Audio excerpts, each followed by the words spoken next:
Hello everybody, this is Chaos with Chaos Esports Productions, bringing you another Bronze to Masters League Series game. We are looking at a ZvT today here on Ultraseam Stronghold, and today we're going to be discussing what do you do about a greedy Terran. And we're also going to talk a little bit about, you know, how to tell whether or not your opponent's being funky or weird or greedy or whatever. So, a little bit about scouting information and things like that. Now, I do have a couple quick announcements.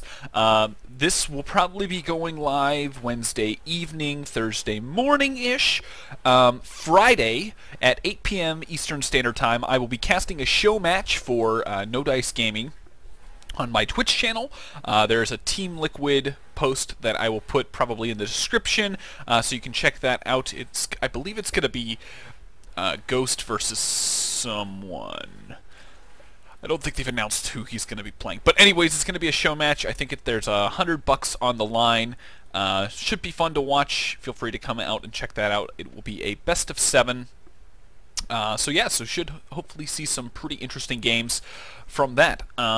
So, let's go ahead and get into this now. Ultraseam Stronghold, as was mentioned, I believe, about 2 or 3 videos ago, is kind of the safest map to go ahead and go for a hatchery first. I like going for hatchery first on this because with the natural being kind of back here in this nice secluded zone, you can usually take this hatchery, get up your spawning pool, and be more or less ready for anything. You know, by the time that it should arrive at your base. So, in the example, main reasoning for it is simply because, you know, your opponent's going to spawn in any of the other 3 locations, and the likelihood of him scouting you first time is probably slim to none. Now, unfortunately, we did get scouted for our first time. Now, he is going to come down here and scout our natural, and we are actually going to go over and see that, yes, he is going for a command center first. Now, this game was really weird because he waited a really long time to get up his barracks. So I go down, check the natural to make sure he's not going 3 command center before his barracks. So obviously we come down here, check on that, and then the next thing we want to know is if he is taking gases. If he's taking gases, we know that he's going to be attempting to tech up pretty quick, maybe get out some Hellions really quick and do a little bit of harassment that way, or just get a Reaper out for scouting purposes. Now, we do try to do a little bit of harassment and take out the SCV, don't quite get that done, and then our drone gets taken out by the SCV. So, we come in here, like I said. Now, we still have yet to see a barracks go down, which is kind of interesting. And as we do see him actually going for a 2nd command center. Now, this doesn't actually get scouted. Had I thought about it, I probably would have gone ahead and sent this Overlord, or maybe even this Overlord, which was my 3rd Overlord, you know, kind of into this back area to see what was going on.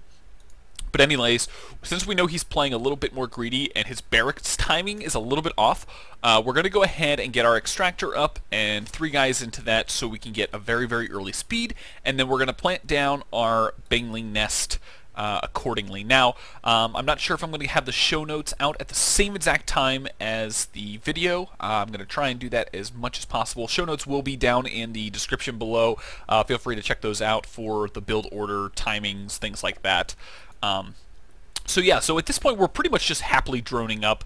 We're going to get a handful of lings out just so we can get some map presence and keep an eye on things that are going on the field. We're going to be planting down a Zergling at his 3rd base to check and make sure when that is going to be going down, and then we're going to be planting down another Zergling in front of his base so we can kind of poke in and out and get an idea of what he's doing as far as his wall is concerned. Now, one thing I didn't notice is he actually had his SCV get in here, and you know, it's outside of my vision. And I'm sitting here like making units like crazy. He hasn't quite moved it yet, but he is going to come in here and he will scout my Bangling nest, which is kind of a nice little scout for him, because had he not seen it, he probably wouldn't have done the initial precautions that he did. So CC is continuing to go up. Now, something really weird happened. as you can see, this should have been finished a long time ago. He actually got it to about 90% finished before he canceled it. And he canceled it to get enough minerals to put up his orbital commands, which I found was really strange. So, not sure what he was thinking or what he was doing. But he's definitely floating pretty high minerals and gas, surprisingly. You know, this is kind of what, you know, as you as you go through the lower leagues, you'll start to realize some players are just really slow. You know, he should already have his factory up, probably should already be working on his starport, and he should have way more units than just these units. So we're going to be morphing in some banelings here to be plummeting down this front wall. Now we want to do it as quickly as possible because obviously, you know, Ling comes in and we see, yes, he's building a couple extra bunkers to deal with our aggression, and we want to be able to, you know, minimize the amount of banelings that it's going to take. Now, he's going to go ahead and put a handful of guys in his bunkers, and we are going to go ahead and go straight into his base. Now, one thing that I should have done is I should have waited for all of the banelings to finish so they could have all gone in at the same time and given me a little bit better coverage to get as much damage done as possible. But we're going to be continuing on streaming Lings across the field. I'm not sure what he killed. I think he killed his own SCV, which is kind of funny. And one mistake I do make is actually I don't scout the third command center. You know, I'm sitting here like, well, this should be his second command center, and there shouldn't be anything else.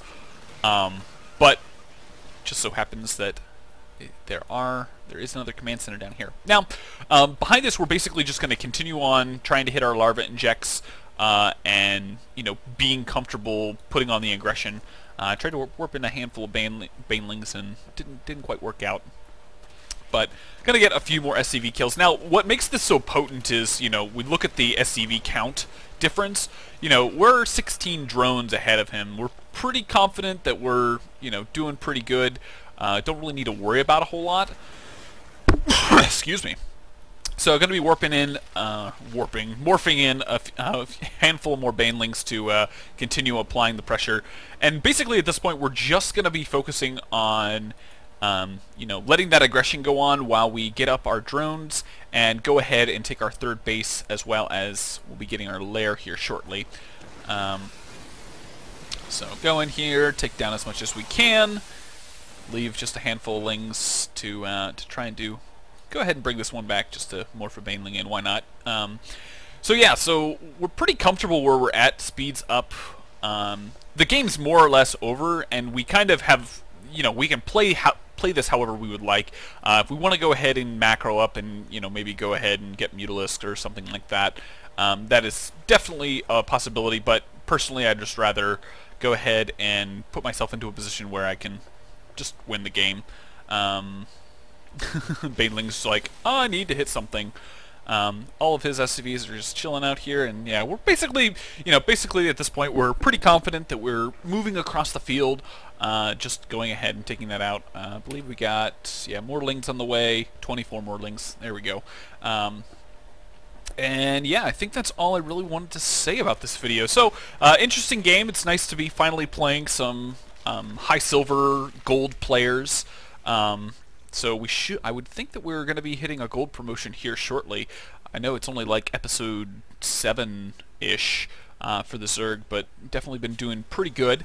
My guess is we'll probably start to see some cutoff in the low platinum level is when things for me are going to start to get difficult, just because I haven't been playing Zerg that long, and so yeah, so far a lot of these games have gone really good. And yeah, so I hope you guys enjoyed. Feel free, if you're new to the channel, welcome. I hope you enjoyed this first video. Go ahead and hit that subscribe button if you're interested in more videos along the way as we go through the Bronze to Masters League series. Also, feel free to check out my channel for more content, a whole bunch of more episodes there. Also, if you enjoyed the video, feel free to hit that like button down in the right-hand side, and also share with your friends on Facebook and Twitter. It's greatly appreciated. Help out your friends who are trying to learn Zerg. And yeah, so we're going to move in here with our last few banelings.